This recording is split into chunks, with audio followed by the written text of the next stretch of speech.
ষোলো এসএলএসটি শিক্ষক শিক্ষিকাদের কালীঘাট অভিযানকে কেন্দ্র করে উত্তপ্ত পরিস্থিতি।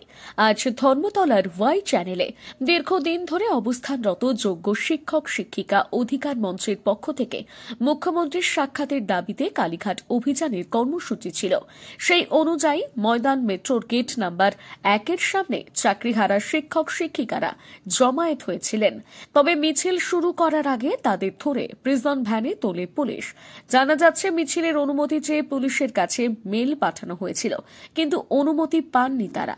তারপরে পুনরায় ইমেল মারফত আবেদন করেন চাকরিহারা শিক্ষক শিক্ষিকারা। জানা যাচ্ছে লালবাজার, ফেস্টিং, তালতলা বিভিন্ন থানায় চাকরিহারা এই আন্দোলনরত শিক্ষক শিক্ষিকাদের তোলা হয়েছে। তারপরই বাকি আন্দোলনকারী চাকরিহারা শিক্ষক শিক্ষিকারা ধর্মতলায় অবরোধ শুরু করেন। তাদের দাবি, কালকের মধ্যে যদি সিএম দেখা না করেন 2016 এসএলএসটি টিচারদেরকেও মাধ্যমিক পরীক্ষায় অংশগ্রহণ করবে না। এইভাবে অন্যায়টা মানা যায় না। আমরা যোগ্য শিক্ষক, আমাদের কোনো অ্যালিগেশন নেই। এইভাবে পুলিশগুলো যেভাবে আমাদের পেছনে লেগেছে, আমাদের উপর লাঠিচার্জ, এই অন্যায়টা কখনো মানা যায় না। থানায় যেতে হচ্ছে, কিছু করার নেই। সেই চলছে 27 তারিখ থেকে, 27 ডিসেম্বর থেকে আজকে কত তারিখ আপনার? আজকে 8ই ফেব্রুয়ারি চলছে।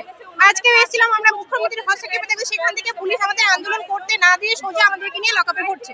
7টা 8টা কি তারও বেশি বাস বোধ হয় আমাদের আন্দোলনকারীদের তুলে নিয়ে গেছে। এখনো বাস আসছে, আমরা সবাই রেডি হয়ে গেছি যে আমাদের নিয়ে যাক, কোথায় নিয়ে যাবে নিয়ে যাক, আমাদের চাকরি বাঁচানো থেকে যেটা করতে আমরা রাজি আছি। কিন্তু সেই জায়গায় দাঁড়িয়ে কিছু আপনাদের সহযোগিতায় কিছুটা আছে, যাবো যেখানে নিয়ে যাবে সেখানে। চাকরি তো আমাদের নেই, যেখানে নিয়ে যাবো আমরা সেখানে চলে যাবো, আমাদের কোনো কিছু অসুবিধা নেই।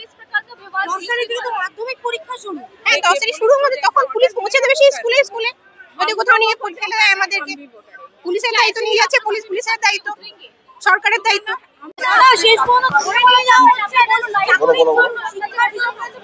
আমরা যোগ্য, আমরা রাস্তার মাঝে আছি এবং থাকবো। আমরা যতক্ষণ না আমাদের দাবি আদায় হচ্ছে আমরা এরকম এই আন্দোলনেই পড়ে থাকবো।